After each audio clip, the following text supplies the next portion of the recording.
नमस्कार, आप सभी का स्वागत है जिस अकेडमी जोन के एनसीईआरटी के इस साइंस क्लास में, जहां पे हम लोग क्लास 6 का एनसीईआरटी के साइंस से एमसीक्यू को करने वाले हैं। और इस क्लास में क्लास 6 के जितने भी चैप्टर हैं, जितने भी टॉपिक हैं, उन हर एक चैप्टर, हर एक टॉपिक से एमसीक्यू को लिया गया है।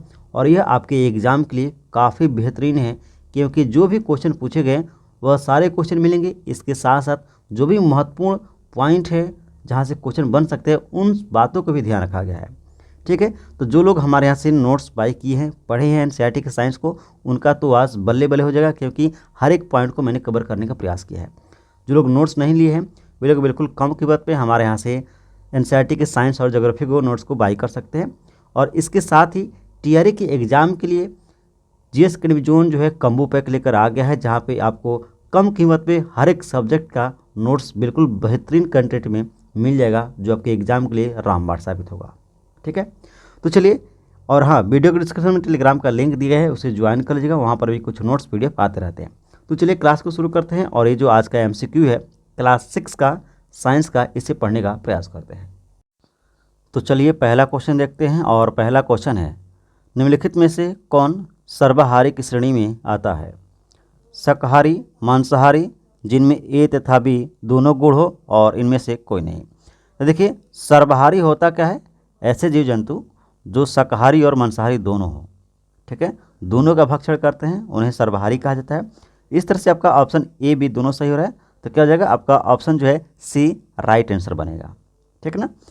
नेक्स्ट क्वेश्चन है, मधुमक्खियाँ फूलों से मकरंद एकत्र कर इसे भंडारित करती हैं, क्योंकि फूल और उनका मकरंद वर्ष में केवल कुछ ही समय उपलब्ध होता है।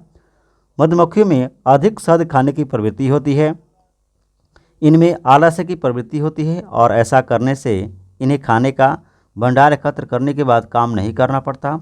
उपयुक्त में सभी। अब यहाँ पे देखिए, इसका जो राइट आंसर है ऑप्शन बी बनेगा। मधुमक्खियों में अधिक शहद खाने की प्रवृत्ति होती है। ठीक है। नेक्स्ट क्वेश्चन है, निम्नलिखित कथनों पर विचार कीजिए। और कथन है, पौधे एवं जंतु भोजन के मुख्य स्रोत हैं। बिल्कुल सही।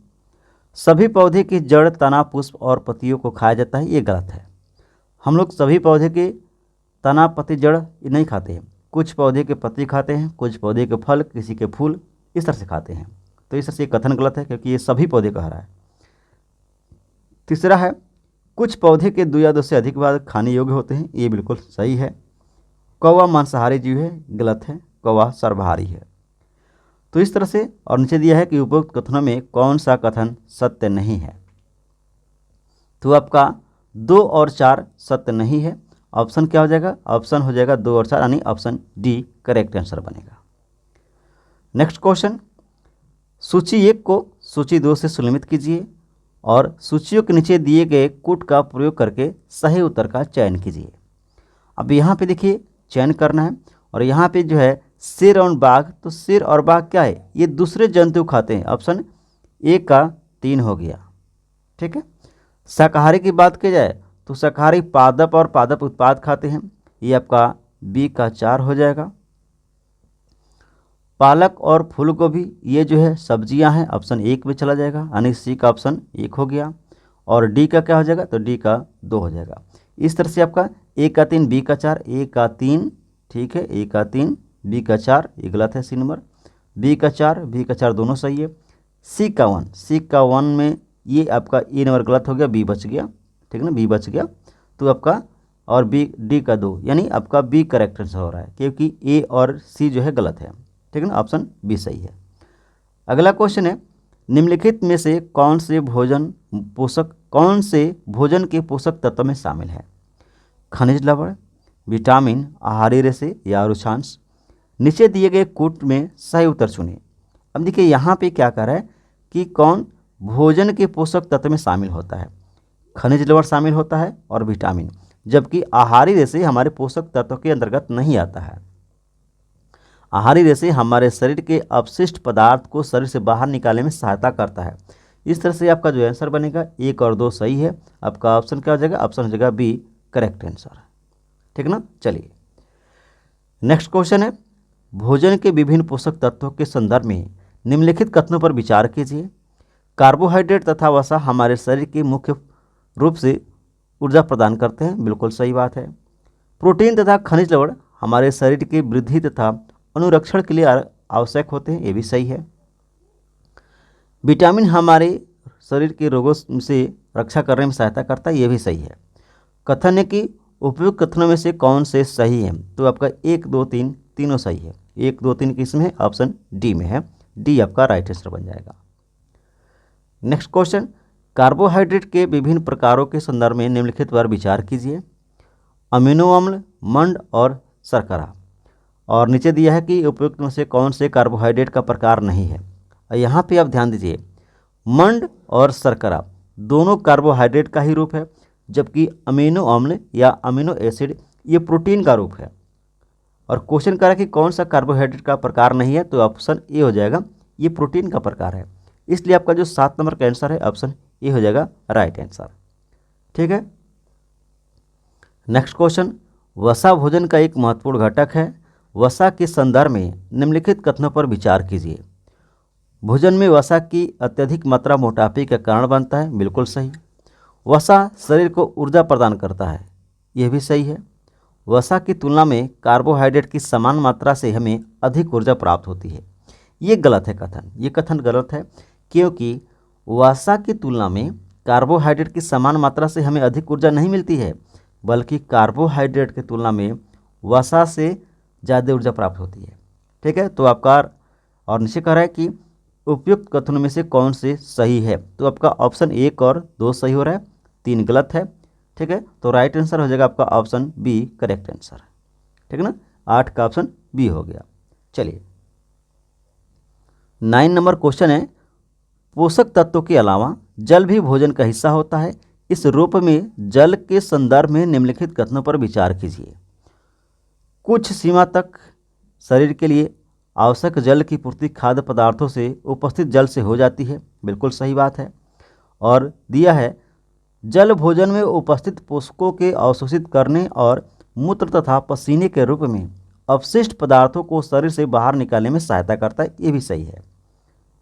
और नीचे कहा जाए कि उपयुक्त कथन में से कौन से कथन सही हैं, तो दोनों कथन सही है, 1 और 2 दोनों सही हैं। आपका राइट आंसर ऑप्शन सी हो जाएगा। ठीक ना, ऑप्शन सी आपका राइट आंसर हो जाएगा। नेक्स्ट क्वेश्चन है, सूची 1 को सूची 2 से सुलमित कीजिए और सूचियों के नीचे दिए गए कूट का प्रयोग करके सही उत्तर का चयन कीजिए। अब यहाँ पे देखिए, ये सूची 1 है, सूची 2 है।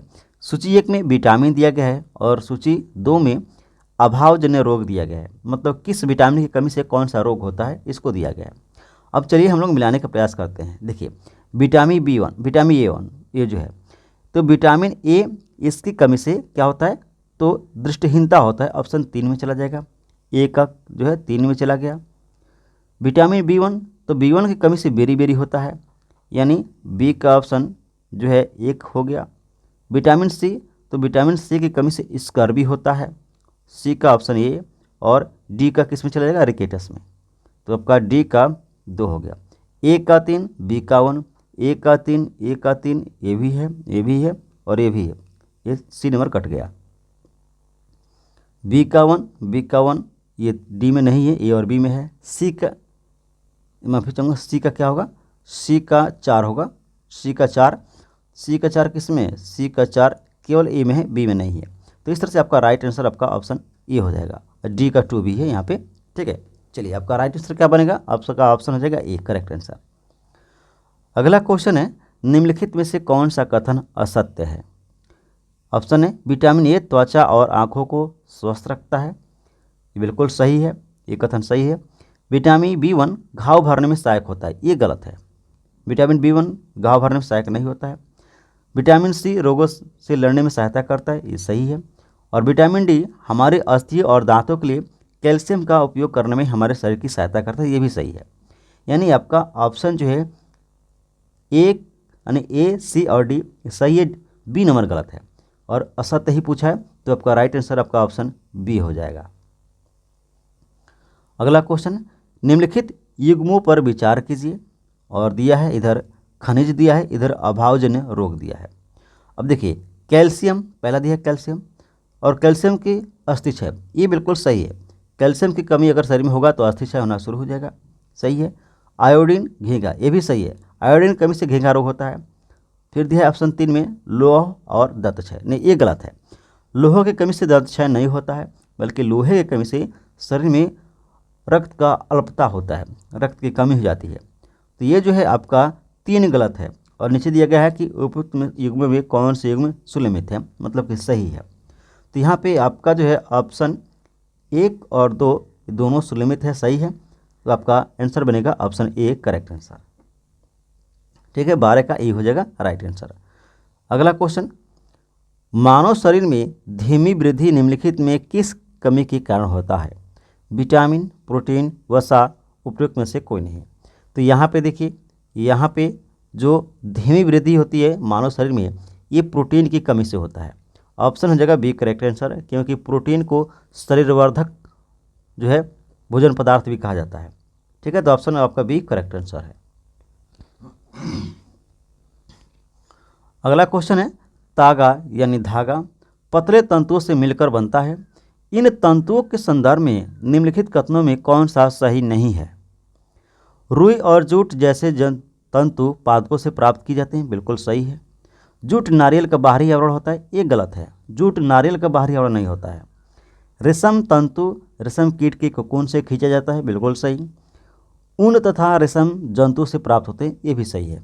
आपका यहाँ पे जो गलत है ये आपका ऑप्शन बी है, यही आपका आंसर हो जाएगा, ठीक है, क्योंकि गलत पूछा है कि कौन सा कथन सही नहीं है, ठीक है। चलिए आगे बढ़ते हैं। अगला क्वेश्चन है, निम्नलिखित कथनों पर विचार कीजिए। फ्लैक्स, पॉलिस्टर, नायलॉन, एक्रिलिक और रेशम। और नीचे कह रहा है कि उपयुक्त तंतुओं में से कौन से संश्लिष्ट तंतु का उदाहरण है। यानी यहाँ पे संश्लेषित जो है या सिंथेटिक जो ये तंतु है उसके बारे में पूछा जा रहा है कि कौन इसके एग्जाम्पल हैं। तो देखिए यहाँ पे हम बात करें 15 नंबर क्वेश्चन का, तो ये जो है आप ध्यान से देखिएगा। देखिए पॉलिस्टर संश्लेषित है, इसके अलावा नायलॉन संश्लेषित है और एक्रिलिक संश्लेषित है। यानी पॉलिस्टर, नायलॉन और एक्रिलिक ये क्या है, तीनों जो है संश्लेषित है, मानव निर्मित है, इनको सिंथेटिक कहा जाता है। तो इस तरह से आपका जो आंसर होगा 2, 3 और 4, 2, 3 और 4 किस में? ऑप्शन आपका बी में है, बी आपका करेक्ट आंसर हो जाएगा, 2, 3 और 4 नंबर। चलिए आगे देखते हैं। अगला क्वेश्चन है कि भारत में पटसन यानी जूट की खेती प्रमुख रूप से की जाती है। तो ये जो है ऑप्शन है पश्चिम बंगाल, बिल्कुल सही है। केरल में नहीं होता है प्रमुख रूप से, बिहार में होता है, असम में होता है। आपका ऑप्शन 1, 3 और 4 हो रहा है। और यह 1, 3, 4 किस में है? 1, 3 और 4 ऑप्शन सी में है। इस तरह से आपका राइट आंसर क्या हो जाएगा? सी हो जाएगा। अगला क्वेश्चन, निम्नलिखित कथनों पर विचार कीजिए। पटसन जूट पादप के पुष्पन अवस्था में काटे जाते हैं, बिल्कुल सही बात है। पटसन के तनों के कुछ दिनों तक जल में डुबो कर रखते हैं हम, हाँ, जब पटसन को काट दिया जाता है उसके बाद उसको जल में डुबो कर रखा जाता है, ये भी सही है। ऑप्शन 3 है, रेशे से तागा बनाने की प्रक्रिया को कताई कहते हैं, बिल्कुल सही बात है। और ये फिर दिया है नीचे, उपयुक्त कथनों में से कौन से कथन सही है? तो तीनों कथन सही है, 1, 2, 3 तीनों सही है। आपका ऑप्शन हो जाएगा ऑप्शन डी करेक्ट आंसर, ठीक है, ऑप्शन डी हो जाएगा इसका राइट आंसर। अगला क्वेश्चन है, निम्नलिखित पर विचार कीजिए। ऑक्सीजन, सिरका, मिट्टी का तिल और नींबू का रस, उपयुक्त में से कौन सा जल में विलेय है? तो देखिए ऑक्सीजन जो है ये जल में विलेय होता है, सिरका भी जल में विलेय होता है, नींबू भी जल में विलेय होता है, नींबू का रस। जबकि मिट्टी का तिल जल में नहीं घुलता है, जल में विलेय नहीं है, क्योंकि जब आप मिट्टी के तेल को पानी में जब डालेंगे तो वह पानी के ऊपर तैरना शुरू कर देगा, ठीक ना। और नीचे दिया है कि उपयुक्त में से कौन से जल में विलेय है, ठीक ना। तो इस हिसाब के आपके जो राइट आंसर होगा 1, 2 और 4, 1, 2 और 4 किसमें? ऑप्शन सी है करेक्ट आंसर, ठीक है। नेक्स्ट क्वेश्चन, निम्नलिखित पर विचार कीजिए। स्टील की प्लेट, तेल लगा कागज, गत्ते का डिब्बा और कांच। यहाँ पे देखिए कहा रहा है कि उपयुक्त में से कौन से पदार्थ पारभासी है। पारभासी यानी ऐसे वस्तु जिनके जिनसे होकर देखा जाए तो धुंधला दिखाई पड़ता तो है लेकिन धुंधला दिखाई पड़ता है, स्पष्ट नहीं दिखाई पड़ता है। ठीक है, उसे पारभासी कहा जाता है। और यहाँ पे देखिए स्टील की प्लेट जो है ये क्या है, ये पारभासी नहीं है। गत्ते का डिब्बा पारभासी नहीं है। कांच पारदर्शी होता है, पारभासी नहीं होता, ये भी गलत है। ऑप्शन आपका बच गया 2 और 2 नंबर क्या है, पारभासी है। इसलिए आपका ऑप्शन 2 सही होगा, यानी ऑप्शन ए बिल्कुल करेक्ट आंसर है। ऑप्शन ए हो जाएगा केवल 2। चलिए आगे हम बात करते हैं। अगला क्वेश्चन है कि निम्नलिखित कथनों पर विचार कीजिए। विभिन्न प्रकार के पदार्थों के गुण भिन्न भिन्न होते हैं। कुछ पदार्थ दिखावट में चमकदार होते हैं। दूसरा है हमारे चारों ओर की वस्तुएं एक ही पदार्थ से बनी होती हैं। पदार्थ का उपयोग बहुत सी वस्तुओं के निर्माण में किया जाता है। ये कथन गलत है। इसलिए गलत है क्योंकि हमारे चारों ओर की जो वस्तुएं होती हैं वह एक ही पदार्थ से नहीं बना होता है। और कह रहा है कि उपयुक्त कथनों में से कौन से कथन सत्य नहीं है, तो आपका ऑप्शन जो है बी, ये ही सत्य नहीं है। ठीक ना, ऑप्शन बी क्या है, ये गलत है। तो राइट आंसर क्या हो जाएगा, आपका ऑप्शन जो है बी हो जाएगा करेक्ट आंसर। ठीक है ना, आपका 20 का आंसर बी हो जाएगा। चलिए अगला क्वेश्चन देखते हैं। अगला क्वेश्चन है पदार्थों के पृथक्करण के संदर्भ में निम्नलिखित पर विचार कीजिए। निष्पावन, निस्तारण और निस्यंदन। उपयुक्त में कौन से पृथक्करण की विधियां हैं? पृथक्करण की विधियां पूछा जा रहा है। तो यहाँ पे आप ध्यान दीजिए, यहाँ पे निष्पावन के द्वारा हम लोग जो है क्या किया जाता है, तो अनाज को भूसे से अलग किया जाता है। निस्तारण में भी वस्तु को मतलब कि पृथक्करण किया जाता है और निस्यंदन में भी वस्तु को अलग किया जाता है। तीनों विधि में हम लोग एक वस्तु से दूसरे वस्तु को अलग करते हैं। तो आपका राइट आंसर क्या हो जाएगा, ऑप्शन डी होगा करेक्ट आंसर। ठीक है, चलिए अगला क्वेश्चन। जिस विलयन में कोई पदार्थ एक सीमा के बाद और अधिक न घुला जा सके ऐसा विलयन निम्नलिखित में से क्या कहलाता है? तो देखिए जिस विलयन में एक सीमा के बाद और पदार्थ उसमें नहीं घुला जा सकता उसे संतृप्त विलयन कहते हैं। क्या हो जाएगा, संतृप्त विलयन। ऑप्शन ए हो जाएगा राइट आंसर। 22 का ऑप्शन ए हो जाएगा। ठीक है, अगला क्वेश्चन। किसी पदार्थ के विलयन को गर्म करने पर उसकी विलयता पर निम्नलिखित में से क्या प्रभाव पड़ता है? यानी किसी पदार्थ के विलयन को अगर गर्म करते हैं तो उसकी जो विलयता है वो क्या हो जाएगी, बढ़ जाएगी। उसमें और चीज़ों को घोला जा सकता है, इसलिए आपका ऑप्शन ए हो जाएगा, उसकी विलयता बढ़ती है। Next question. औजारों में लोहे के फलक में बने वलय में लकड़ी का हत्था लगाने के लिए फलक के वलय वाले हिस्से को गर्म किया जाता है। गर्म करने से वलय में निम्नलिखित में से क्या परिवर्तन होगा? अब देखिए जब औजारों में लोहे के फलक से बने वलय में लकड़ी का हत्था लगाना है और जब आप फलय को यानी वलय को हिस्से को गर्म करेंगे तब होगा क्या कि ये जो है उसका आकार बड़ा हो जाएगा। उसका आकार क्या होगा, बड़ा हो जाएगा। इसलिए आपका ऑप्शन जो है बी हो जाएगा करेक्ट आंसर। चलिए आगे बात करते हैं। अगला क्वेश्चन है निम्नलिखित कथनों पर विचार कीजिए। कागज़ का जलना, ठीक है, दूध का दही बनना, नमक का पानी में घुलना, कुम्हार द्वारा मिट्टी के ढेर को बर्तन में बदलना। उपयुक्त में से कौन सा परिवर्तन उत्क्रमित यानी रिवर्स्ड है? यानी किसे जो है पुनः प्राप्त किया जा सकता है? अब देखिए यहाँ पे बात की जाए तो कागज़ का जलना ये पुनः प्राप्त नहीं हो सकता है, गलत हो गया। दूध का दही बनना ये फिर से पुनः प्राप्त नहीं हो सकता है। नमक का पानी में घुलना ये प्राप्त हो जाएगा। कुम्हार द्वारा मिट्टी के ढेर को बर्तन में बदलना ये जो है 25 का जो ये जो 4 नंबर है ये जो है क्या है, ये भी जो है प्राप्त हो जाएगा। जबकि आपका जो है 1 और 2 प्राप्त नहीं होगा। इसलिए आपका राइट आंसर जो है क्या कह रहा है, रिवाइज्ड है। तो यहाँ पे आपका ऑप्शन 3 और 4 सही है। ऑप्शन डी हो जाएगा करेक्ट आंसर। ये जो है 3 और 4 जो है ये उत्क्रमित है यानी रिवर्स्ड हो सकते हैं। अगला बात किया जाए, पुष्प के विभिन्न भागों में निम्नलिखित में से कौन से सम्मिलित नहीं है? यानी पुष्प के जो विभिन्न भाग होता है उनमें ये कौन से सम्मिलित नहीं है? देखिए पुष्प में वाह्यदल होता है, बिल्कुल सही। पंखुड़ी भी होती है, पुंकेसर भी होता है, स्त्रीकेसर भी होता है, बल्कि मूलांकर नहीं होता है। मूलांकर तो ये बीज में होता है। आप किसी बीज को जो है बोते हैं तो बीज में सबसे पहले मूलांकर निकलता है, मूलांकर से उसका जड़ बनता है, ठीक ना, और फिर एक निकलता है प्रांकुर और प्रांकुर से तना निकलता है। तो ये तो जो है बीज, ये जो है पुष्पगत पार्ट नहीं है, तो इसलिए आपका राइट आंसर क्या हो जाएगा, आपका ऑप्शन देखिए ये क्या है, पार्ट नहीं है। और नीचे दिया गया है कि नीचे दिए गए कूट का सही उपयुक्त चयन कीजिए। तो इसका राइट आंसर क्या हो जाएगा, केवल 5 number, option D correct answer हो जाएगा, क्योंकि मूलांकर जो है पुष्प का भाग नहीं होता है। ठीक है, अगला क्वेश्चन, पतियों के संदर्भ में निम्नलिखित में से कौन सा कथन सही नहीं है। ठीक है, पतियों में सिराओं का प्रतिरूप सिरा विन्यास कहलाता है, यह जालिका रूपी अथवा समांतर रूपी हो सकता है, बिल्कुल सही बात है। पत्ती में पर्णवृंत और फलक होते हैं, ये भी सही है।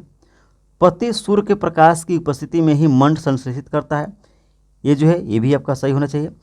पत्तियां वायुमंडल में उपस्थित जलवाष्प का कुछ हिस्सा भोजन बनाने की प्रक्रिया में ग्रहण करती हैं। और कथन करें कि कौन सा कथन सही नहीं है। अब देखिए थोड़ा सा यहाँ पे ध्यान से देखा जाए तो ये जो है डी नंबर सही नहीं है। पत्तियां जो है वायुमंडल में उपस्थित जलवाष्प का प्रयोग नहीं करती हैं, सूर्य का प्रकाश का प्रयोग करती हैं। वो जो है जल ले लेती हैं, वो मिट्टी से आता है, उनके जड़ के द्वारा आता है। ठीक ना, इस तरह से आपका राइट आंसर क्या हो जाएगा, डी हो जाएगा, क्योंकि डी नंबर गलत है और गलत कथन ही पूछा है। ठीक है, अगला क्वेश्चन है, तनों को दो तरफा मार्ग कार्य करते हैं, तने दो तरफा मार्ग करते हैं, काम करते हैं जो है, और तने के कार्य के संदर्भ में निम्नलिखित कथनों पर विचार कीजिए। तना जल और खनिज को पतली नलिकाओं द्वारा पत्तियों तथा पौधे के अन्य भागों तक पहुंचाता है। फिर से पढ़िए क्या करें कि तना जो है जल और खनिज को पतली नलिकाओं द्वारा पत्तियों तथा पौधे के अन्य भागों तक पहुंचाता है, बिल्कुल सही है। पत्तियों द्वारा बना भोजन तने से होकर ही पौधे के विभिन्न भागों में संग्रहित होता है। और फिर नीचे कहा जा रहा है कि उपयुक्त कथन में से कौन से कथन सही है। तो यहाँ पे आप देखिए ये जो 28 नंबर क्वेश्चन है ये दोनों सही है, क्योंकि पत्तियों द्वारा बना भोजन तने से होकर ही पौधे के विभिन्न भागों में जाता है, संग्रहित होता है। आपका ऑप्शन हो जाएगा सी करेक्ट आंसर, क्योंकि दोनों कथन सही है। ठीक है, नेक्स्ट क्वेश्चन, जड़ों के संदर्भ में निम्नलिखित कथनों पर विचार कीजिए। और दिया है जड़ें मिट्टी से जल और खनिज पदार्थों का अवशोषण करती है तथा पौधे की मिट्टी में दृढ़ता से जमाए रखती है। अब देखिए जो जड़ होता है जल और खनिज को अवशोषण करता है, बिल्कुल सही है, और पौधे को मिट्टी में दृढ़ता से जमाए रखता है, ये भी सही है। आपका ऑप्शन ये सही है बिल्कुल। जालिका रूपी सिरा विन्यास युक्त पत्तियों वाले पौधे की जड़ें रसदार होती हैं। अब देखिए जालिका रूपी जो है सिरा विन्यास वाले पौधे जो होते हैं उनका जड़ें रसदार होता है, ये भी सही है। जबकि समांतर सिरा विन्यास वाले युक्त, ये माफ़ी चाहूँगा, यहाँ पर देखिए जो जालिका रूपी सिरा विन्यास वाला जो पत्ती होती है उनकी जड़ें रसदार नहीं बल्कि मूसला जड़ होता है। जबकि समांतर सिरा विन्यास वाले जो पत्तियाँ होती हैं उनकी जड़ें रिश्तेदार होता है। ये जो है उल्टा लिखा है, ऑप्शन ये दूसरा गलत है। और क्वेश्चन कह रहा है कि निम्नलिखित कथनों में से कौन से कथन सही हैं, तो आपका ए सही है, केवल ऑप्शन ए करेक्ट आंसर हो जाएगा 29 नंबर का। नेक्स्ट क्वेश्चन, निम्नलिखित में से कौन सा एक जड़ नहीं है, कौन सा एक जड़ नहीं है, मूली, गाजर, आलू और शलजम। तो यहाँ पे देखिए, यहाँ पे आप जो है गाजर जड़ है, मूली जड़ है, गाजर जड़ है और शलजम जड़ है, जबकि आलू जो है तना है। आलू क्या है, अनु तना से होता है। ठीक ना, आपका ऑप्शन क्या हो जाएगा, सी हो जाएगा। अगला क्वेश्चन, निम्नलिखित में से कौन से प्रकाश संश्लेषण की क्रिया के लिए आवश्यक है। क्लोरोफिल बिल्कुल जरूरी है, कार्बन डाइऑक्साइड ये भी जरूरी है, ऑक्सीजन, जल और प्रकाश, जल भी जरूरी है और प्रकाश भी जरूरी है। ऑक्सीजन की जरूरत प्रकाश संश्लेषण में नहीं होती है। नीचे दिए गए कोड की सहायता से सही उत्तर चुनिए। ठीक ना, तो यहाँ पे देखिए 31 का जो राइट आंसर बनेगा ये क्या हो जाएगा, 1, 2 और 4 और 5, 1, 2, 4 और 5, आपका ऑप्शन सी हो जाएगा करेक्ट आंसर, क्योंकि ऑक्सीजन की जरूरत जो है प्रकाश संश्लेषण में नहीं होती है। ठीक ना, इसलिए आपका ऑप्शन सी सही है। अगला क्वेश्चन, सूची 1 को सूची 2 से सुनिश्चित कीजिए तथा सूचियों के नीचे दिए गए कोड का उपयोग करते हुए सही उत्तर का चयन कीजिए। यहाँ पे दिया गया कुछ संधि का नाम दिया गया है और यहाँ पे उसकी विशेषता दिया गया है। अब ये जो है 32 नंबर क्वेश्चन, यहाँ पे थोड़ा सा दिमाग देने की जरूरत है। और कहा जा रहा है कि धुराग्र संधि, तो जो धुराग्र संधि है ये कहाँ पे पाया जाएगा, ये गर्दन और सिरे की जोड़ने वाली संधि होती है। आपका ए का आपका ऑप्शन हो गया 2, ए का आपका ऑप्शन 2 हो गया। इसके अलावा ये जो अचल संधि है ये कहाँ पर देखने को मिलता है, तो गति न करने वाली जो संधि होती है अचल संधि होती है, आपका जो है बी का 4 हो जाएगा, बी का 4, बी का हो गया 4। इसके अलावा खलुका कद्दुक खलिका संधि, तो ये जो है ये सभी दिशाओं में गति करते हैं, तो इसका सी का ऑप्शन क्या हो जाएगा, सी का ऑप्शन ए हो जाएगा, सभी दिशा में गति करने वाला, यानी सी का ऑप्शन ए। और आपका डी का क्या हो जाएगा, डी का 3 हो जाएगा, हिंज संधि एक दिशा में गति करते हैं, डी का 4, सॉरी डी का 3 होगा ना, डी का 3। अब देखिए ए का 2 बी का 4, ए का 2 ये गलत हो गया, ए का 2 गलत हो गया, ए का 2 ये सही है, ए का 2 गलत है, यानी ए का 2 बी का 4 सी का 1 और डी का 3, ये बिल्कुल सी नंबर बिल्कुल आपका करेक्ट आंसर हो जाएगा। सी क्या होगा, सी आपका राइट आंसर है। अगला क्वेश्चन, मानव शरीर की पेशियों के संदर्भ में निम्नलिखित कथनों पर विचार कीजिए। संकुचन की अवस्था में पेशी छोटी, कठोर और मोटी होती है, यह अस्थियों को खींचती है। पेशियों के जोड़े के साथ सिकुड़ने और फैलने की अस्थियां गति करती हैं। अब यहाँ पे करें कि उपयुक्त कथनों से कौन से कथन सही है, ठीक है। तो यहाँ पे जो आपका आंसर है 33 का, देखिए ये आपका ऑप्शन ए बिल्कुल सही है। संकुचन की अवस्था में पेशियों में छोटी, जो अवस्था में पेशी छोटी, कठोर और मोटी होती है, यह अस्थि को खींचता है, बिल्कुल सही बात है। पेशियों के जोड़ों के एक साथ सिकुड़ने और फैलने में अस्थियां गति करती है, ये जो है कथन सही नहीं है, बल्कि आपका ऑप्शन क्या हो जाएगा, आपका ऑप्शन ये बिल्कुल करेक्ट आंसर होगा।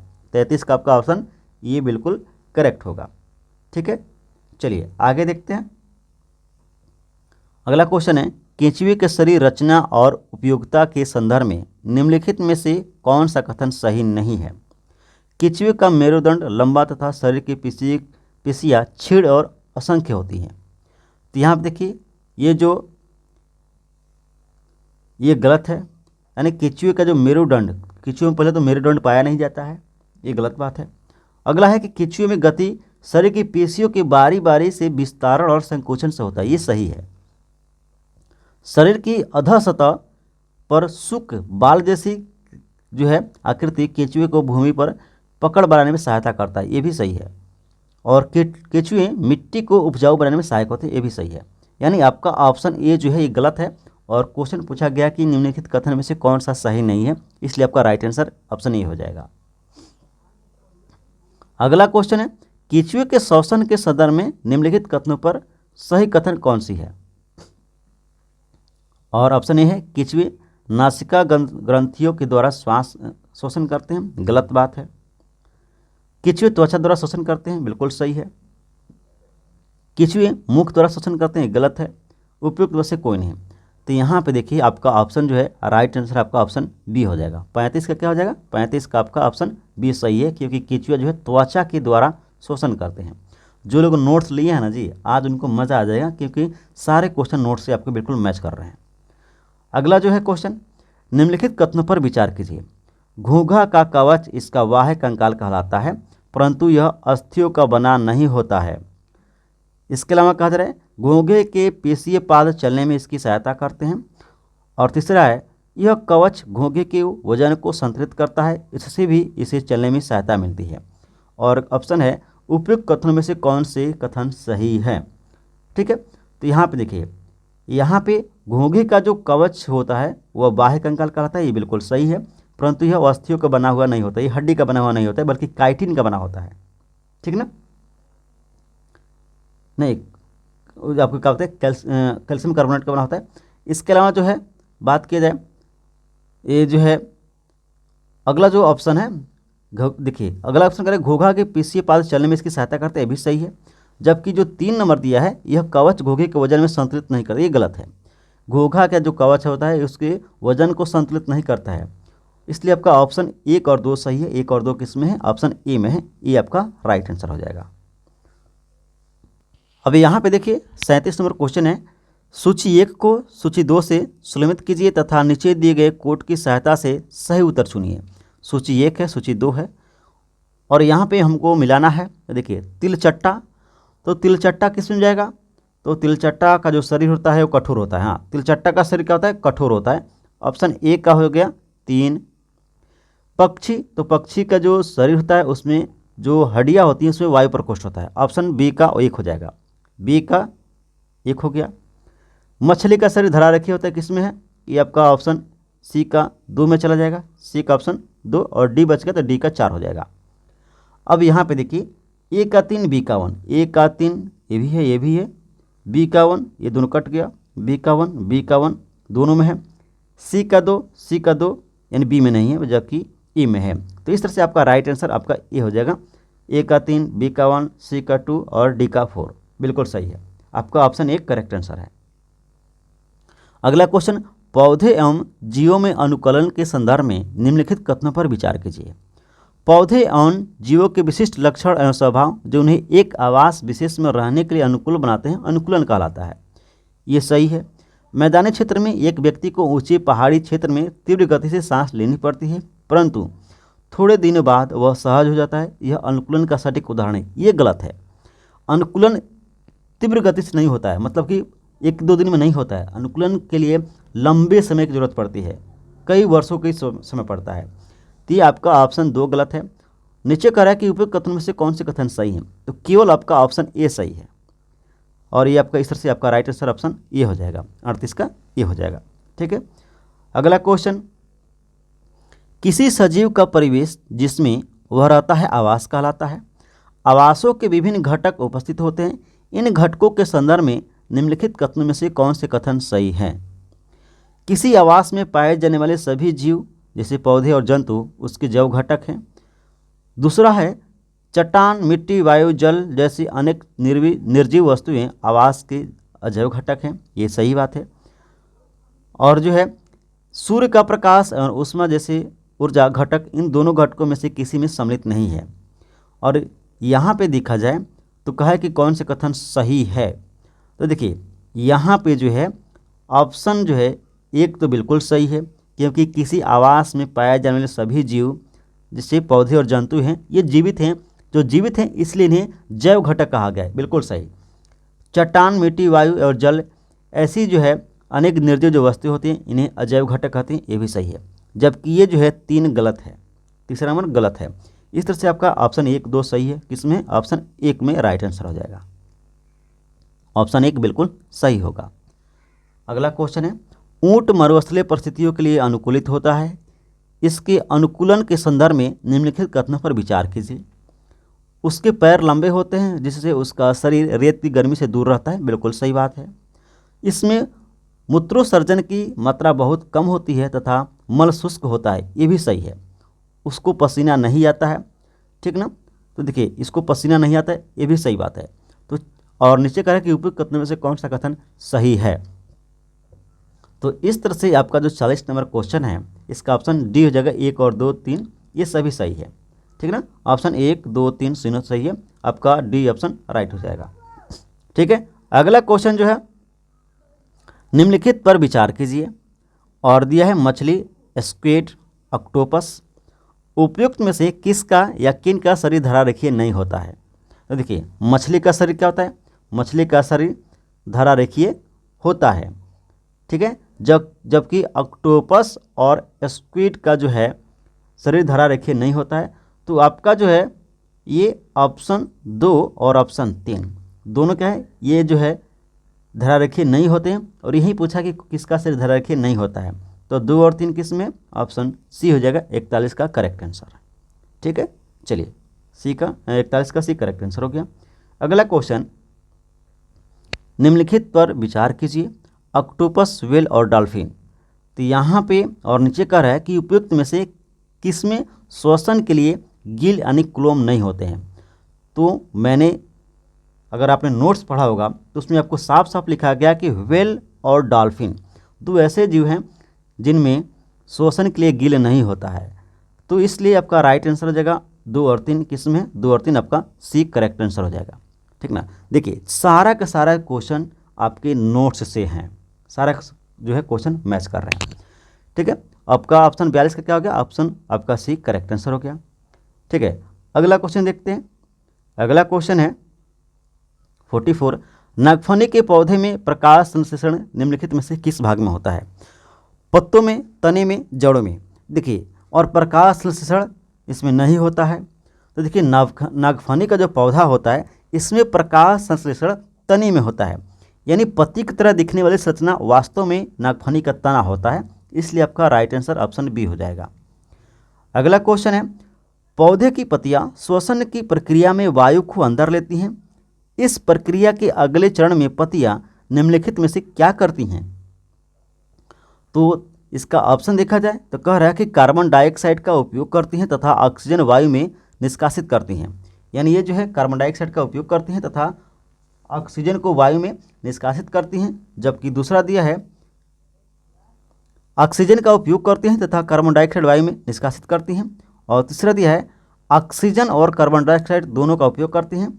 और डी है ऑक्सीजन और कार्बन डाइऑक्साइड दोनों वायु में निष्कासित करती है। अब यहाँ पर देखिए, इस क्वेश्चन को एक बार और पढ़ लेते हैं। कह रहे हैं कि पौधे की पत्तियां श्वसन की प्रक्रिया में वायु को अंदर लेती हैं। इस प्रक्रिया के अगले चरण में पत्तियां निम्नलिखित में से क्या करती हैं? तो देखिए, जब प्रकाश संश्लेषण हो, श्वसन की करें ना, पौधे श्वसन की प्रक्रिया, देखिए, तो जब श्वसन की क्रिया होगा पत्तियों में, तब क्या होगा? तब वो भी कार्बन डाइऑक्साइड रिलीज करेंगी। इसलिए आपका ऑप्शन बी करेक्ट आंसर होगा। ध्यान से रखना, इसलिए मैं दोबारा पढ़ाऊँ। मुझको लगा कि प्रकाश संश्लेषण की बात कर रहा है। अगर प्रकाश संश्लेषण का बात रहता तो कार्बन डाइऑक्साइड लेती पत्तियां और अगले चरण में ऑक्सीजन को रिलीज करती हैं। जबकि यहाँ पे श्वसन की क्रिया चल रही है, और श्वसन की जब क्रिया चलता है तो हर एक जीव ऑक्सीजन लेता है और कार्बन डाइऑक्साइड को रिलीज करता है। इसलिए ऑक्सीजन का उपयोग करती हैं और कार्बन डाइऑक्साइड वायु में निष्कासित कर देती हैं। ऑप्शन बी बिल्कुल करेक्ट आंसर हो जाएगा। ठीक है, चलिए अगला क्वेश्चन है। अगला क्वेश्चन देखते हैं। और अगला क्वेश्चन है कि निम्नलिखित में किनमें श्वसन प्रक्रिया संपन्न होती है? पौधे, जीव, बीज। अब देखिए, यहाँ पे अगर आप ध्यान से समझेंगे तो ये जो श्वसन प्रक्रिया है पौधे में होता है, जीव में होता है, और इसके साथ साथ बीज में भी श्वसन की प्रक्रिया संभव होती है, संपन्न होती है। ठीक है ना? क्योंकि अगर आप ध्यान से देखेंगे तो अगर आपने गेहूं के बोरे को अगर आपने देखा होगा तो उसमें हाथ डाल के देखेंगे तो गेहूं के बोरी में जो गेहूं होता है वो गर्म होती है, और ऐसा श्वसन प्रक्रिया के कारण ही होता है। तो इस तरह से बीज भी श्वसन करते हैं। और दिया है कि नीचे दिए गए कोट में से सही उत्तर चुनिए। तो आपका 1, 2, 3 बिल्कुल सही है तीनों। तो आपका डी जो है करेक्ट आंसर हो जाएगा। अगला क्वेश्चन है, निम्नलिखित कथनों पर विचार कीजिए। और ये कथन है उत्सर्जन, उद्दीपन के प्रति अनुक्रिया और प्रजनन। कह रहा है कि उपयुक्त में से कौन से सजीवों के लक्षण में सम्मिलित हैं? तो देखिए, जो सजीव होगा ये उत्सर्जन भी करेगा, उद्दीपन की प्रति अनुक्रिया भी होगी उसकी, और ये प्रजनन भी करेगा। 1, 2, 3 तीनों लक्षण पाए जाएंगे। आपका ऑप्शन डी जो है 46 का करेक्ट आंसर हो जाएगा। ठीक है, अगला क्वेश्चन, निम्नलिखित में लंबाई की मात्रा कौन सा है? तो लंबाई को किस में मापते हैं हम लोग? मीटर में। तो देखिए, आपका राइट आंसर ऑप्शन ए हो जाएगा, मीटर। 47 का ऑप्शन क्या हो गया? ऑप्शन ए हो गया करेक्ट आंसर। अगला क्वेश्चन, निम्नलिखित युग्मों पर विचार कीजिए। अब यहाँ पे देखिए, वाहन सरल रेखीय गति, ये बिल्कुल सही है। पंखा आवर्ती गति, और फिर दिया झूला वर्तुल गति। अभी यहाँ पे देखिए, जो पंखा है यह वर्तुल गति करता है और झूला आवर्ती गति करता है। ये दोनों जो है गलत मिलान हुआ है। और फिर कहा रहा है कि उपयुक्त युग्मों में से कौन से सही सुनिश्चित है? तो यहाँ पे केवल ऑप्शन ए सही है, वाहन सरल रेखीय गति करता है, केवल ए, यानी ऑप्शन ए बिल्कुल करेक्ट आंसर हो जाएगा 48 का। ठीक है, आगे बढ़ जाए। क्वेश्चन है, निम्नलिखित कथनों पर विचार कीजिए। 1790 में फ्रांसीसियों ने मापन की एक मानक प्रणाली की रचना की जिसे मीटर पद्धति कहते हैं। दूसरा है, 1 मीटर में 100 बराबर भागों में विभाजित किया जाता है जिसे सेंटीमीटर कहते हैं।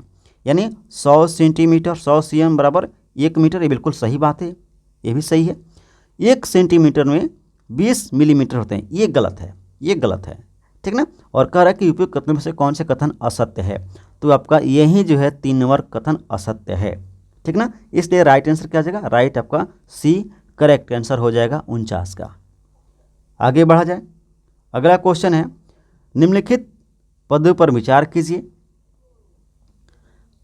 अपवर्तन, परावर्तन और विवर्तन।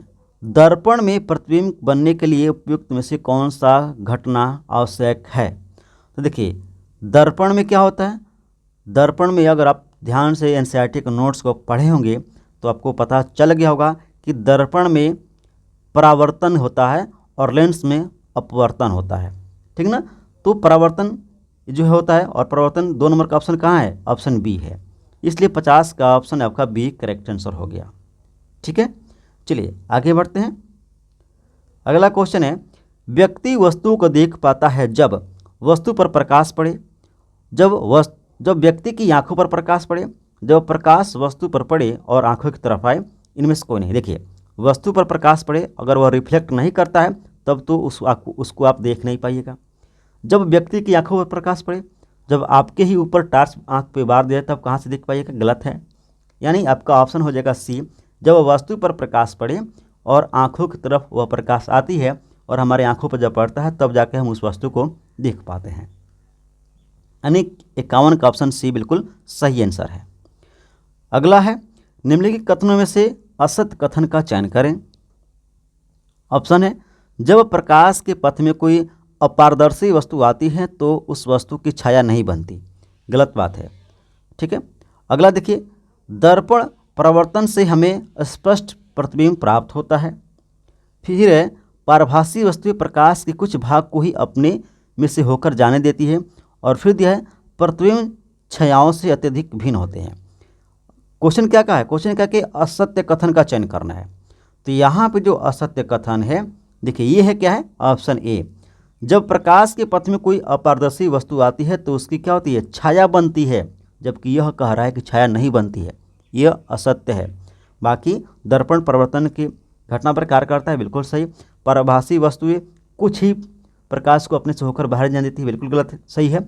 और प्रतिबिंब छायाओं से अत्यधिक भिन्न होते हैं, ये भी सही है। यानी आपका केवल ऑप्शन जो है ये गलत है और यही आपका सही हो जाएगा आंसर, क्योंकि गलत ही पूछा है कि कौन सा असत्य कथन है। अगला क्वेश्चन है, निम्नलिखित कथनों पर विचार कीजिए। विद्युत सेल उसमें संचित रासायनिक पदार्थों से विद्युत उत्पन्न करता है। विद्युत सेल में एक सिरा धनात्मक तथा दूसरा ऋणात्मक होता है। विद्युत स्विच का उपयोग विद्युत धारा के प्रवाह को रोकने या प्रारंभ करने के लिए किया जाता है। उपयुक्त कथन में से कौन सा कथन सही है?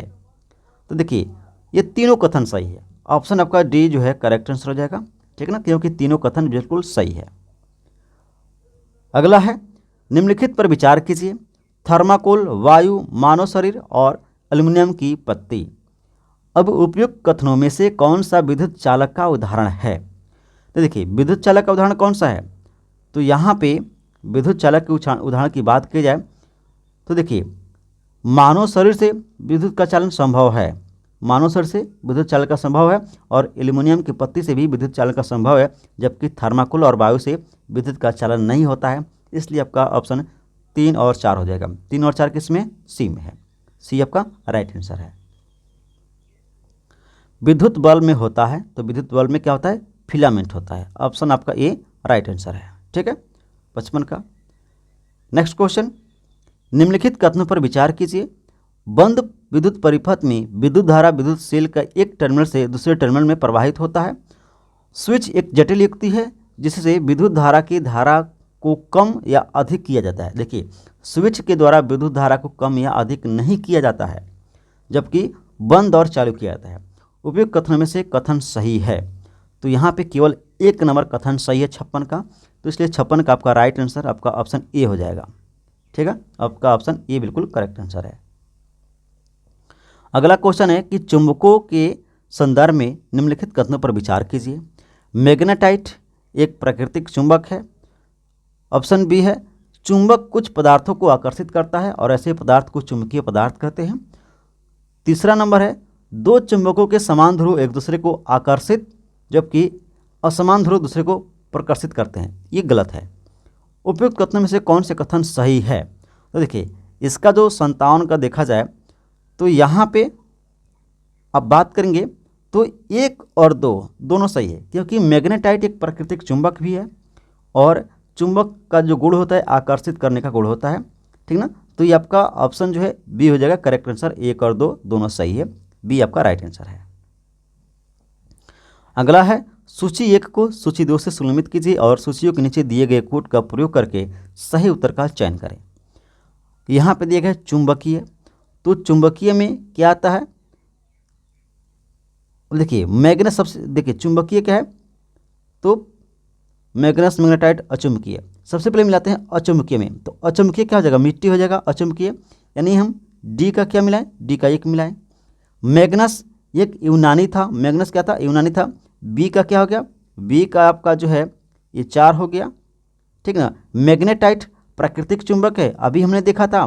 सी का आपका 3 हो गया, और आपका ए का क्या हो जाएगा, ए का आपका 2 हो जाएगा, ठीक ना।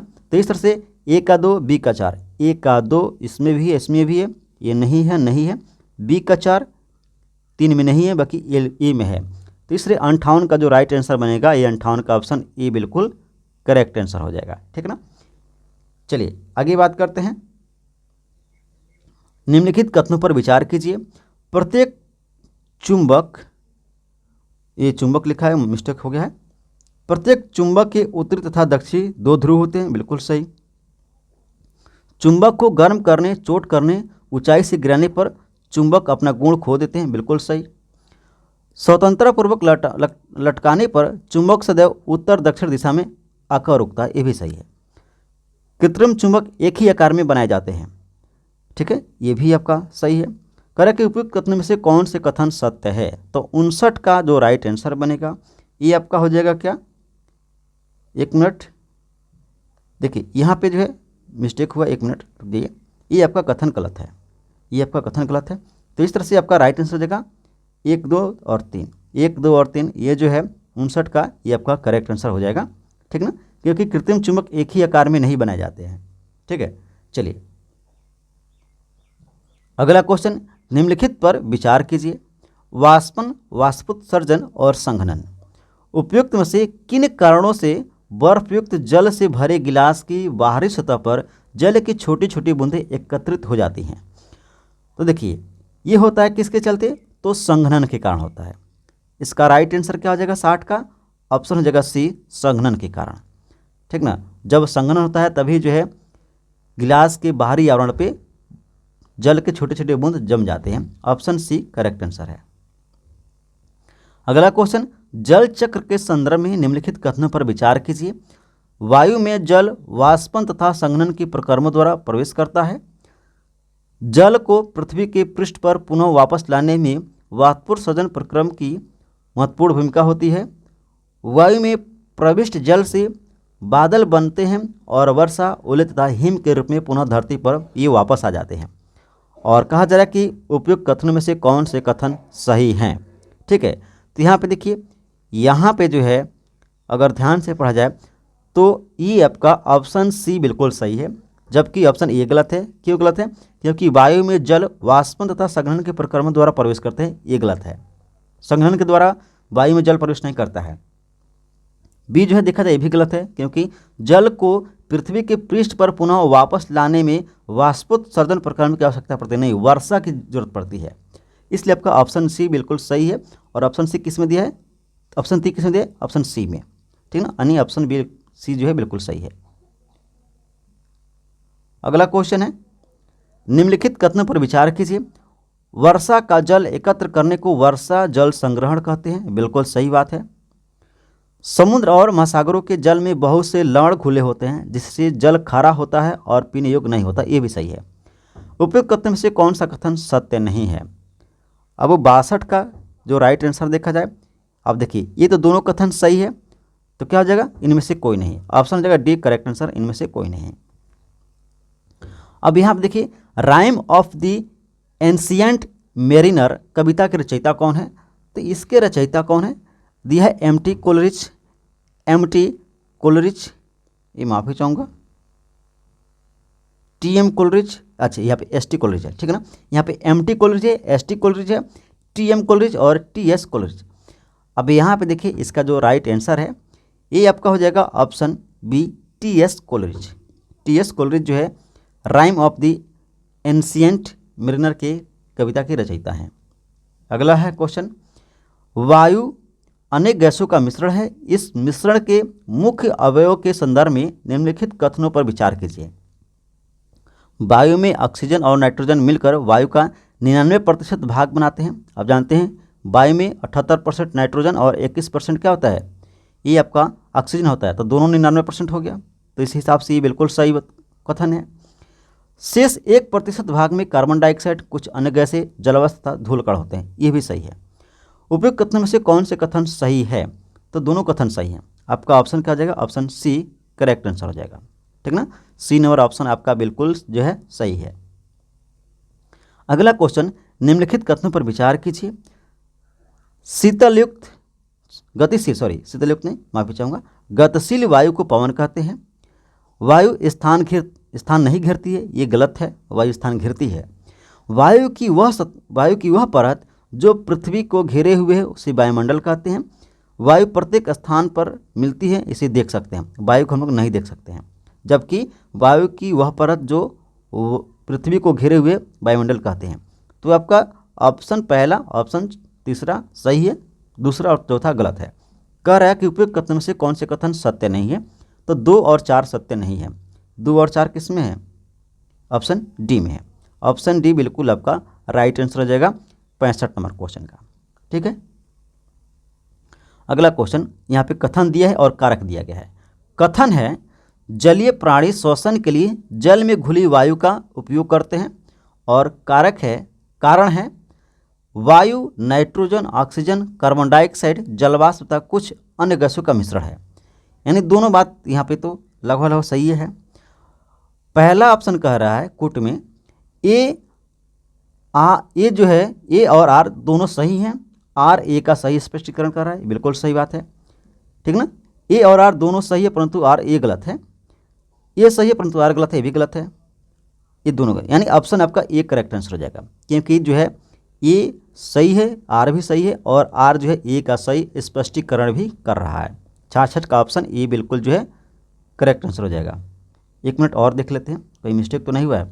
ऑप्शन बी है वायु नाइट्रोजन, ऑक्सीजन, कार्बन डाइऑक्साइड, जलवाष्प तथा कुछ अन्य गैसों का मिश्रण है, ठीक है, सही तो है, ठीक ना। चलिए अगला क्वेश्चन है निम्नलिखित में से कौन सा वायु घटक जलने में सहायक होता है। तो देखिए जलने में सहायक होता है ऑक्सीजन, ये तो बिल्कुल आसान क्वेश्चन है, ऑप्शन बी बिल्कुल आपका राइट आंसर हो जाएगा। अगला क्वेश्चन, वर्मी कंपोस्टिंग अथवा कृमि कंपोस्टिंग में लाल केंचुओं का प्रयोग होता है। इन लाल केंचुओं के संदर्भ में निम्नलिखित कथनों पर विचार कीजिए। लाल केंचुओं के दांत नहीं होते, ये भोजन को गिजाड़ की सहायता से पीसते हैं, बिल्कुल सही बात है। अगला है अंडे के छिलके अथवा समुद्री शंख या सीपी का चूरा भोजन को पीसने में केंचुओं की सहायता करते हैं। तो ये जो है कथन आपका 2 नंबर, ये भी आपका सही है लगभग। उपयुक्त कथन से कौन से कथन सही है, तो देखिए 68 का जो राइट आंसर होगा ये आपका ऑप्शन हो जाएगा सी, 1 और 2 दोनों सही हैं, ठीक ना। अगला क्वेश्चन, निम्नलिखित कथनों पर विचार कीजिए। कागज का पुनः चक्रण संभव है, पुनः चक्रण के से उपयोगी चीज़ें बनाई जा सकती हैं। दूसरा है कंपोस्टिंग द्वारा प्लास्टिक को कम हानिकारक पदार्थों में परिवर्तन करना संभव नहीं है। तीसरा है पौधे एवं जंतु अपशिष्टों को खाद में परिवर्तित किया जा सकता है। और चौथा है सभी प्रकार के प्लास्टिक गर्म करने पर अथवा जलाने पर हानिकारक गैस छोड़ते हैं। उपयुक्त कथन में से कौन से कथन सही है, तो यहाँ पे जो है अब ध्यान से देखिएगा, ये जितने भी कथन हैं ये सारे के सारे कथन सही हैं। कैसे सही हैं, तो कागज़ का पुनर्चक्रण संभव है, अन्य चीज़ें बनाई जा सकती हैं। दूसरा कंपोस्टिंग द्वारा प्लास्टिक को कम हानिकारक पदार्थों में परिवर्तित करना संभव नहीं है, ठीक ना। इसके अलावा पौधे और जंतु अपशिष्टों को जो है परिवर्तित किया जा सकता है खाद्य के रूप में। और चौथा करा है कि प्लास्टिक को गर्म करने पर जो है हानिकारक गैस छोड़ते हैं। सभी कथन सही है, इसलिए आपका ऑप्शन जो है डी करेक्ट आंसर हो जाएगा। अगला क्वेश्चन, निम्नलिखित में से प्लास्टिक के दुरुपयोग के कौन कौन से दुष्परिणाम है। तो यहाँ पर दिया है कि खाद्य पदार्थों का हानिकारक तथा कैंसर कारक होना, ये सही बात है। पशुओं की मृत्यु का कारण, ये भी सही है। शहरों में जल या भराव बाढ़, ये से भी सही है, यानी तीनों ऑप्शन सही है। तो आपका ऑप्शन जो है डी करेक्ट आंसर हो जाएगा 70 का, ठीक है। आगे बढ़ा जाए। अब अगला जो है क्वेश्चन है निम्नलिखित में से पोषक पदार्थ का उदाहरण है। अब देखिए पोषक पदार्थ का कौन सा उदाहरण है, दिया है कि कार्बोहाइड्रेट, प्रोटीन, वसा, खनिज लवण, रुक्षांश जल, ठीक है, और उपयुक्त में से एक से अधिक, उपयुक्त में से कोई नहीं। तो 71 का जो राइट आंसर है ये आपका हो जाएगा ऑप्शन डी, क्योंकि कार्बोहाइड्रेट, प्रोटीन, वसा, खनिज लवण ये सभी जो है ये आपके पोषक पदार्थ के उदाहरण है। रुक्षांश जल तो नहीं है, लेकिन आपका ए और बी है, इसलिए आपका ऑप्शन डी करेक्ट आंसर हो जाएगा। अगला क्वेश्चन, भोजन में कार्बोहाइड्रेट का पता लगाने के लिए प्रयोग किया जाता है। देखिए भोजन में कार्बोहाइड्रेट का पता लगाने के लिए किसका प्रयोग होता है, तनु आयोडीन विलयन का प्रयोग होता है। और जब तनु आयोडीन विलयन को भोजन में डाला जाता है तब उसका रंग काला या नीला हो जाता है। ऑप्शन क्या हो जाएगा, ऑप्शन सी बिल्कुल राइट आंसर हो जाएगा 72 का। अगला क्वेश्चन, भोजन में कार्बोहाइड्रेट का पता लगाने हेतु जब आयोडीन विलयन को डाला जाता है तो भोज्य पदार्थ में कौन सा रंग प्राप्त होता है।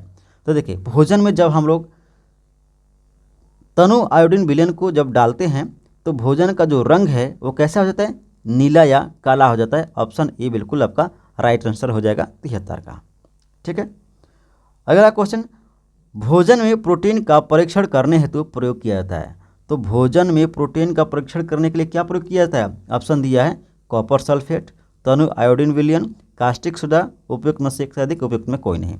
अब यहाँ पे आप ध्यान देंगे तो तनु आयोडीन विलयन का प्रयोग यहाँ पे नहीं किया जाता है प्रोटीन का पता करने के लिए, बल्कि कार्बोहाइड्रेट का पता करने के लिए है जो है हम लोग तनु आयोडीन विलयन का प्रयोग करते हैं। हम लोग को प्रोटीन का पता करना है, प्रोटीन का परीक्षण करना है, तो इसके लिए कॉपर सल्फेट चाहिए और कास्टिक सोडा चाहिए। ऑप्शन डी आपका राइट आंसर हो जाएगा। ठीक है, ऑप्शन डी राइट आंसर हो जाएगा।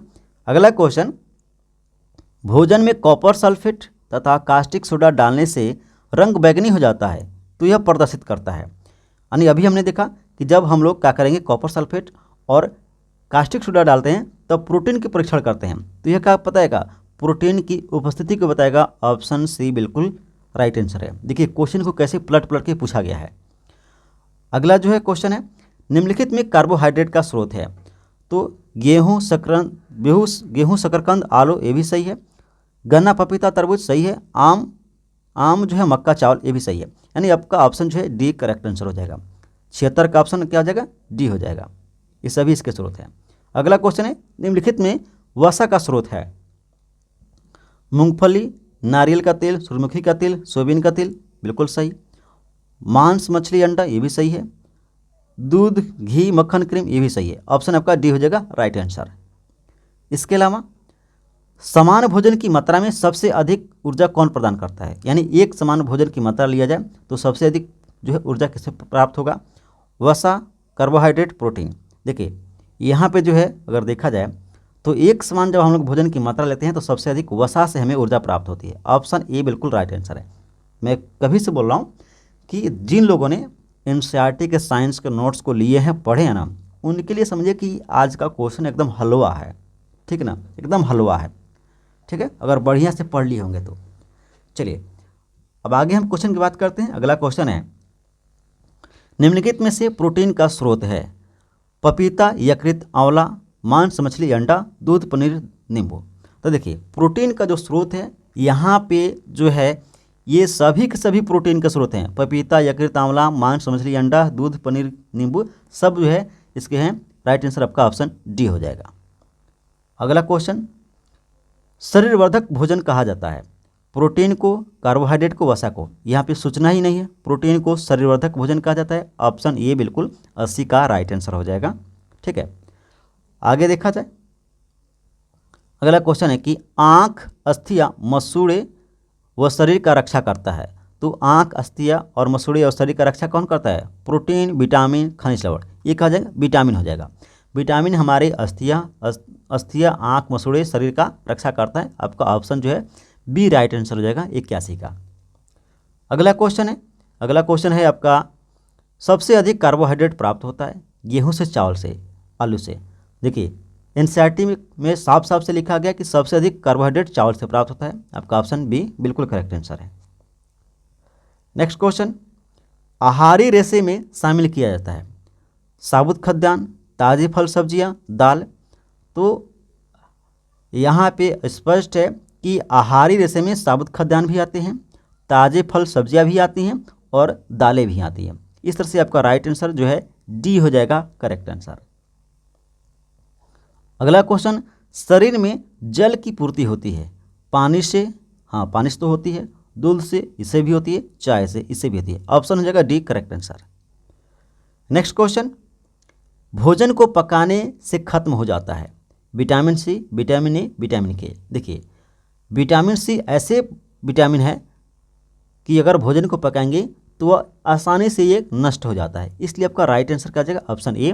ऑप्शन ए में विटामिन सी है और विटामिन सी जो है भोजन पकाने में आसानी से खत्म हो जाता है। अगला क्वेश्चन, भारत में रेशम की किस्में पाई जाती हैं तो ट्रॉपिकल टसर, ओक टसर और मलबरी। तो भारत में देखा जाए तो भारत में आपके जो है ट्रॉपिकल टसर मिलता है, ओक टसर मिलता है और मलबरी भी मिलता है। ऑप्शन जो है डी करेक्ट आंसर हो जाएगा।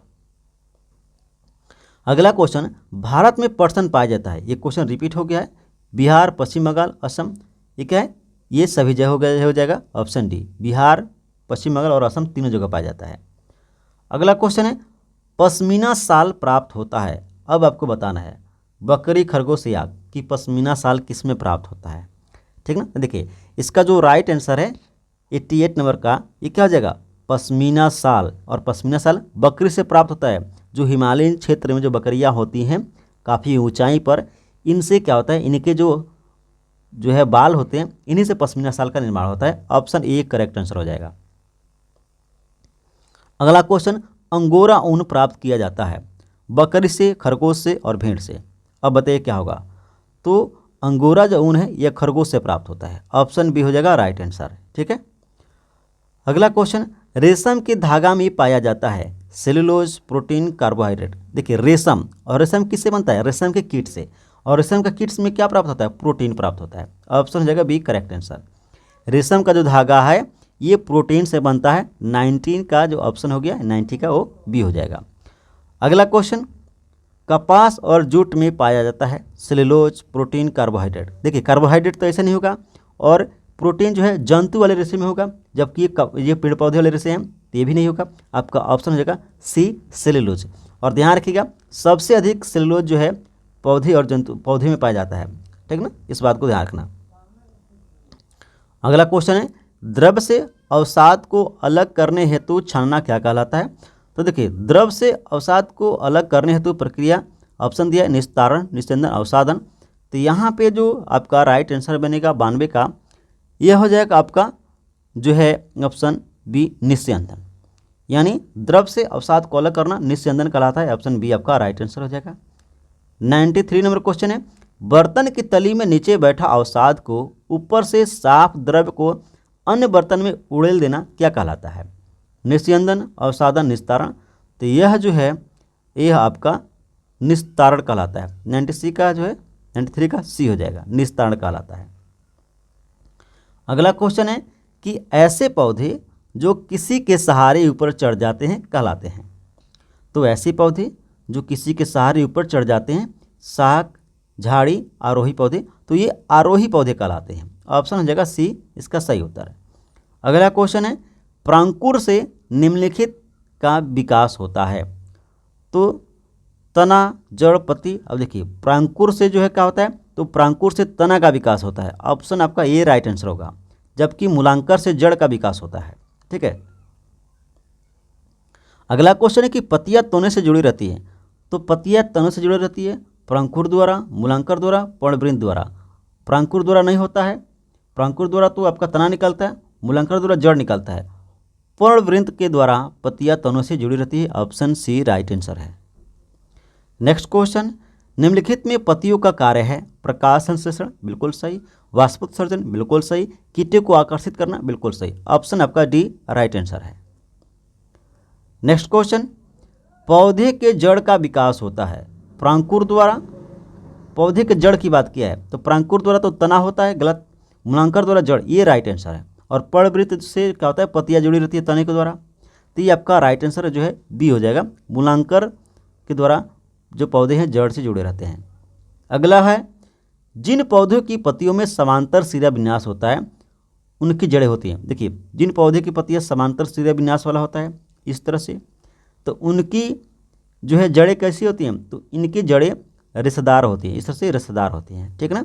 कोई मूसला जड़ नहीं होता है बल्कि रिश्तेदार जड़ होती हैं। ऑप्शन आपका बी हो जाएगा राइट आंसर, ठीक है। अगला क्वेश्चन, जिस पौधे में मूसला जड़ पाया जाता है उनके बीज होते हैं। तो देखिए, जिन पौधे में मूसला जड़ पाया जाता है उनके पौधे द्विबीजपत्री, एक बीजपत्री या अनावृतबीजी। तो इसका जो राइट आंसर हो जाएगा 100 नंबर क्वेश्चन का ये है द्विबीजपत्री होते हैं। मूसला जड़ वाले पौधे का जो बीज होते हैं द्विबीजपत्री होते हैं। ऑप्शन ए बिल्कुल सही उत्तर है। अगला क्वेश्चन, घोंघा का वाह्य कंकाल बना होता है। तो घोंघा का जो वाह्य कंकाल होता है, ऑप्शन दिया है कैल्शियम कार्बोनेट का, प्रोटीन का, काइटिन का। इसका राइट आंसर होगा कैल्शियम कार्बोनेट का। ऑप्शन ए, घोंघा का वाह्य कंकाल कैल्शियम कार्बोनेट का बना होता है। निम्नलिखित में कौन से कीट नहीं है? टिड्डा, काकरोच, मकड़ी। तो यहाँ पर देखिए, यहाँ पे अगर ध्यान से देखिएगा तो जो मकड़ी है ये कीट नहीं है। ऐसा इसलिए क्योंकि कीट होने के लिए 3 जोड़ी पैर होना चाहिए, 3 जोड़ी पैर होने चाहिए, जबकि मकड़ी के पास 3 जोड़ी पैर नहीं होते हैं, इसलिए मकड़ी जो है आपका कीट नहीं है। राइट आंसर सी हो जाएगा, मकड़ी।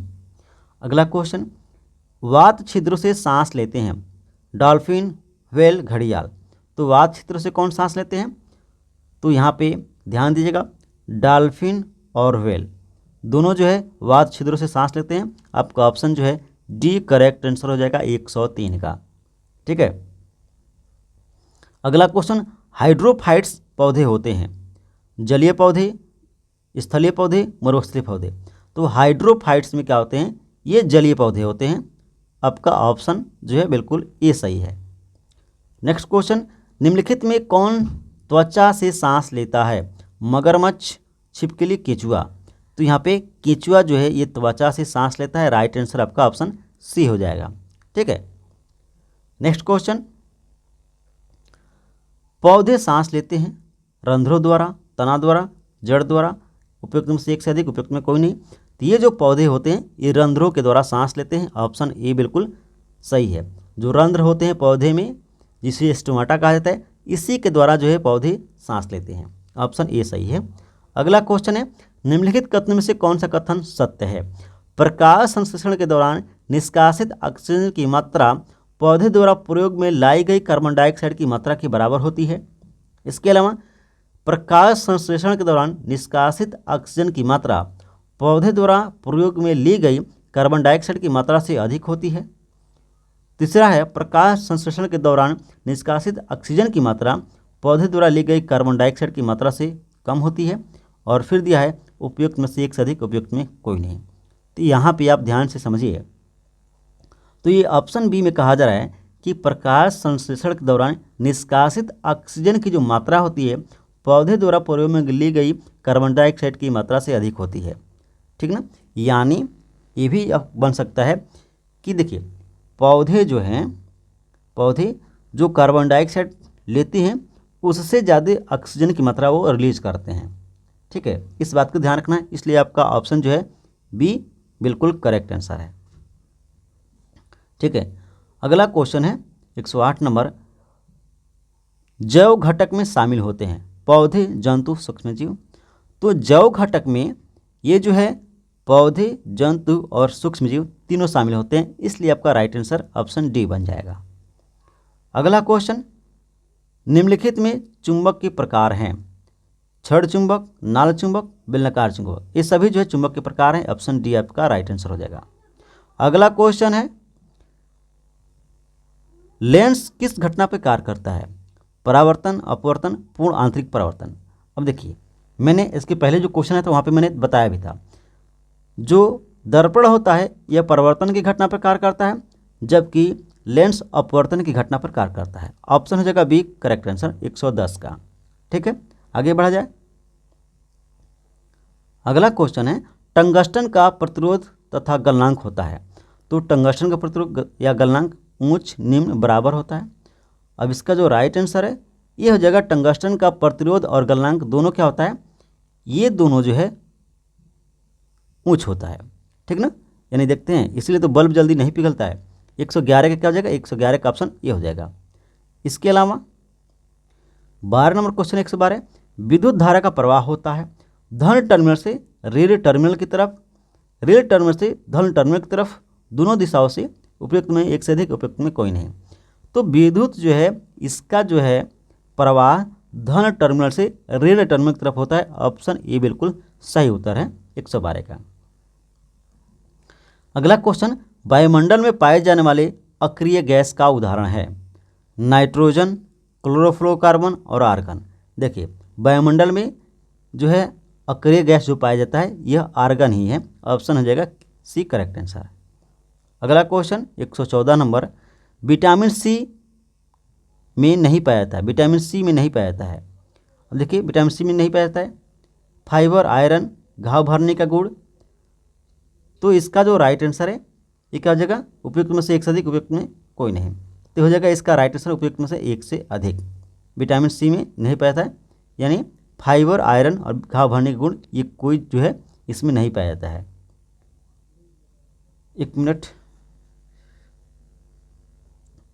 अगला क्वेश्चन है 115 नंबर, ताप संवेदी विटामिन के उदाहरण है और ऑप्शन दिया है विटामिन की, विटामिन सी, विटामिन डी और उपयुक्त में से एक से अधिक, उपयुक्त में कोई नहीं।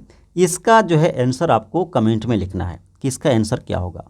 115 का आपको आंसर क्या होगा कमेंट में लिखना है और फिर हम देखेंगे कितने लोग सही जो है आंसर कर रहे हैं और इसका फिर हम आंसर जो है नेक्स्ट जो है क्लास में कराएंगे तो वहाँ पे बता देंगे। क्लास अच्छा लगा हो तो वीडियो को लाइक, चैनल को सब्सक्राइब और अपने फ्रेंड को शेयर जरूर कीजिएगा। और हाँ, हमारे यहाँ से अगर आपने अभी तक एनसीईआरटी के साइंस और ज्योग्राफी का नोट्स नहीं लिया है तो आप बाय कर सकते हैं। और साथ ही जीएस एकेडमी जोन जो है कम्बो पैक लेकर हाजिर हो गया जो है TRE 4 के लिए, जो काफ़ी बेहतरीन कंटेंट है और आपके एग्जाम के लिए बिल्कुल सूटेबल है, जहाँ से क्वेश्चन आ रहे हैं और इसका प्रूफ भी ऑलरेडी मैंने दे चुका है। चलिए थैंक यू, मिलेंगे किसी और वीडियो में, तब तक के लिए धन्यवाद।